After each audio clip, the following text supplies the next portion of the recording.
धर्मराज युधिष्ठिर ने कहा, हे केशव, आषाढ़ शुक्ल एकादशी का क्या नाम है? इस व्रत के करने की विधि क्या है और किस देवता का पूजन किया जाता है? श्री कृष्ण कहने लगे कि हे युधिष्ठिर, जिस कथा को ब्रह्मा जी ने नारद जी से कहा था वही मैं तुमसे कहता हूँ। एक समय नारद जी ने ब्रह्मा जी से यही प्रश्न किया था। तब ब्रह्मा जी ने उत्तर दिया कि हे नारद, तुमने कलयुग जीवों के उद्धार के लिए बहुत उत्तम प्रश्न किया है, क्योंकि देवशयनी एकादशी का व्रत सबसे उत्तम है। इस व्रत से समस्त पाप नष्ट हो जाते हैं। जो मनुष्य इस व्रत को नहीं करते वे नरकगामी होते। इस व्रत के करने से भगवान विष्णु प्रसन्न होते हैं और इस एकादशी का नाम देवशयनी एकादशी है। अब मैं तुमसे एक पौराणिक कथा कहता हूँ, तो मन लगाकर सुनो। सूर्यवंश में मानधाता नामक एक चक्रवर्ती राजा हुआ करता था, जो सत्यवादी और महान प्रतापी था। वह अपनी प्रजा का पुत्र की भांति पालन किया करता था। उसकी सारी प्रजा धन धान्य से भरपूर और सुखी थी। उसके राज्य में कभी अकाल नहीं पड़ता था। एक समय उस राजा के राज्य में 3 वर्ष तक वर्षा नहीं हुई और अकाल पड़ गया। प्रजा अन्न की कमी के कारण अत्यंत दुखी हो गई। अन्न के न होने से राज्य में यज्ञादि बंद हो गए। एक दिन प्रजा राजा के पास जाकर कहने लगी कि हे राजा, सारी प्रजा त्राही त्राही पुकार रही है, क्योंकि समस्त विश्व की सृष्टि का कारण वर्षा है। वर्षा के अभाव से अकाल पड़ गया है और अकाल से प्रजा मर रही है।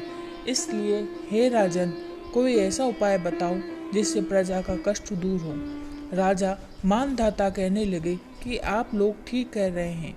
वर्षा से ही अन्न उत्पन्न होता है और आप लोग वर्षा न होने से अत्यंत दुखी हो गए हैं। मैं आप लोगों के दुखों को समझता हूँ।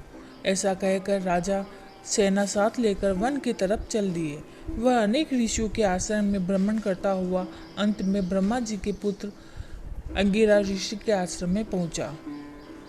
वहां राजा ने घोड़े से उतरकर अंगिरा ऋषि को प्रणाम किया।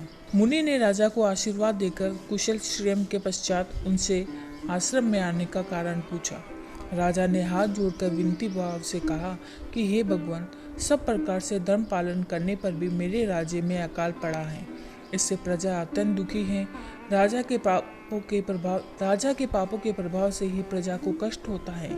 ऐसा शास्त्रों में कहा है।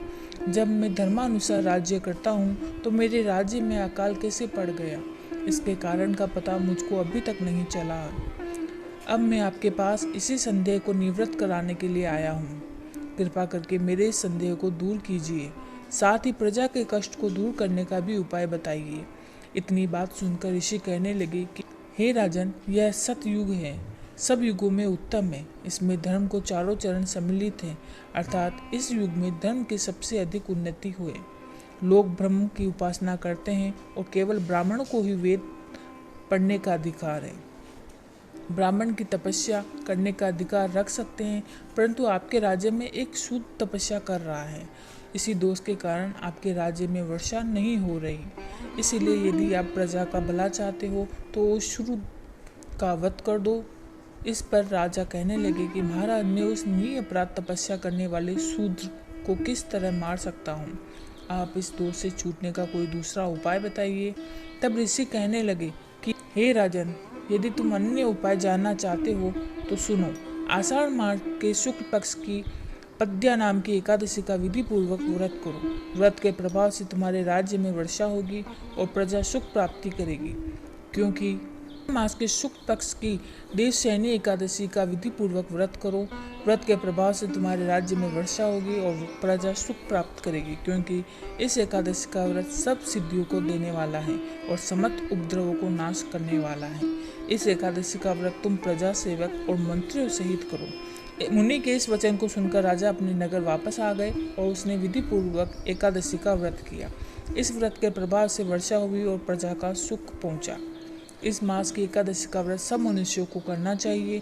यह व्रत इस लोक में भोग परलोक में मुक्ति को देने वाला होता है। इस कथा को पढ़ने और सुनने से मनुष्य के समस्त पाप नाश को प्राप्त हो जाते हैं।